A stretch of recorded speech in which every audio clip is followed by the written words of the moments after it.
FATF ने मतलब condemn किया है पहलगाम अटैक को। मतलब पहले तो इन्होंने कुछ बोला नहीं इस पे, अब जाके इन्होंने बोला है तो, और बोल भी रहेंगे, एक रिपोर्ट भी मतलब बनाई जाएगी इस चीज़ के ऊपर जो भी हुआ है ना। तो अब थोड़ा सा आप लोग जान लीजिए कि एफएटीएफ होता क्या है। एफएटीएफ का फुल फॉर्म है दोस्तों फाइनेंशियल एक्शन टास्क फोर्स।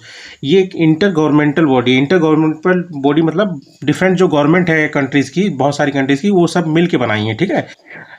और ये इसका इस्टेब्लिशमेंट कब हुआ था दोस्तों? 1989 में, मतलब जो G7 समिट हुआ था पेरिस में, ठीक है। 1989 में जो G7 समिट हुआ था पेरिस में, उसमें मतलब इसका मतलब स्थापना हुआ था। G7 पहले दोस्तों G8 भी था, रशिया इसमें इंक्लूड था, पर रशिया ने क्या है कि मतलब यूक्रेन का जब एरिया वो कैप्चर किया था ना, तब से मतलब उसको निकाल दिया गया, तो G7 हो गया फिर से दोबारा, ठीक है।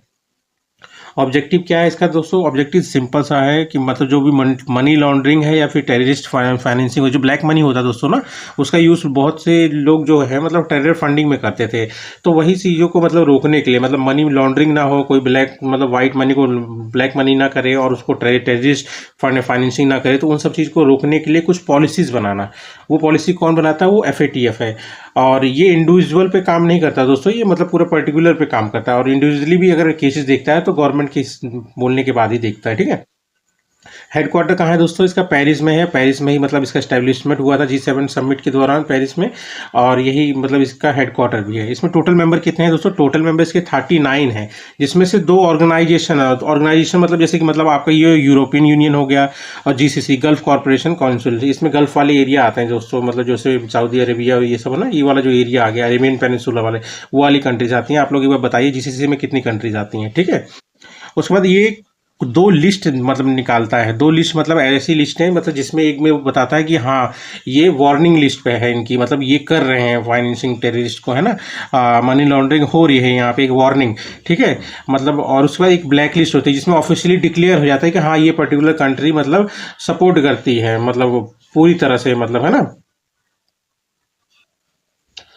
तो ब्लैक लिस्ट में आप समझ गए दोस्तों, पूरा परमानेंटली कंफर्म हो गया कि हाँ ये है। तो इसमें जैसे कि आप जान लीजिए ग्रीन लिस्ट एक वार्निंग सिग्नल होता है कि हाँ ये फाइनेंसिंग कर रहा है, मतलब पूरी तरह मानता नहीं है वो कंट्री मैं कर रहा हूँ, पर होता है यहाँ पे, मतलब है ना। तो मतलब पूरी इन्वॉल्वमेंट मतलब आप समझ लीजिए स्टेट का होता नहीं। स्टेट मतलब मैं यहाँ पे बोल रहा हूँ कंट्री को दोस्तों, है ना। तो पूरा इन्वॉल्वमेंट होता नहीं है, ठीक है, पर करते हैं, बोलते हैं कि मतलब हम नहीं कर रहे। जैसे पाकिस्तान बहुत बार इसमें ग्रे लिस्ट में आना जाना होता है इसका, ठीक है। और अगर ब्लैक लिस्ट है, ब्लैक लिस्ट में क्या है दोस्तों, उस ब्लैक लिस्ट वाली जो कंट्रीज है उनको कहा जाता है नॉन कोऑपरेटिव कंट्रीज और टेरिटरीज भी कहा जाता है। अगर ये टर्म आ जाए NCCTS क्या है ये समझ लेना, ब्लैक लिस्ट में आता है, ठीक है। इसी का अदर नेम है जो भी इसमें कंट्रीज इंक्लूड होती हैं, जैसे नॉर्थ कोरिया हो गया, मणिपुर हो गया, ईरान, इनको मतलब ब्लैक लिस्ट में डाला गया है। पर ब्लैक लिस्ट में जाने से क्या नुकसान है दोस्तों, कि जो भी दुनिया भर से मददें मिलती है ना फाइनेंशियली, जैसे मतलब वर्ल्ड बैंक हो गया, या फिर मतलब आप जो समझ लीजिए जो भी मतलब किसी कंट्री दूसरी कंट्री से मतलब अगर फाइनेंशियली कुछ मिलना, तो वो सब बंद हो जाता है, ठीक है।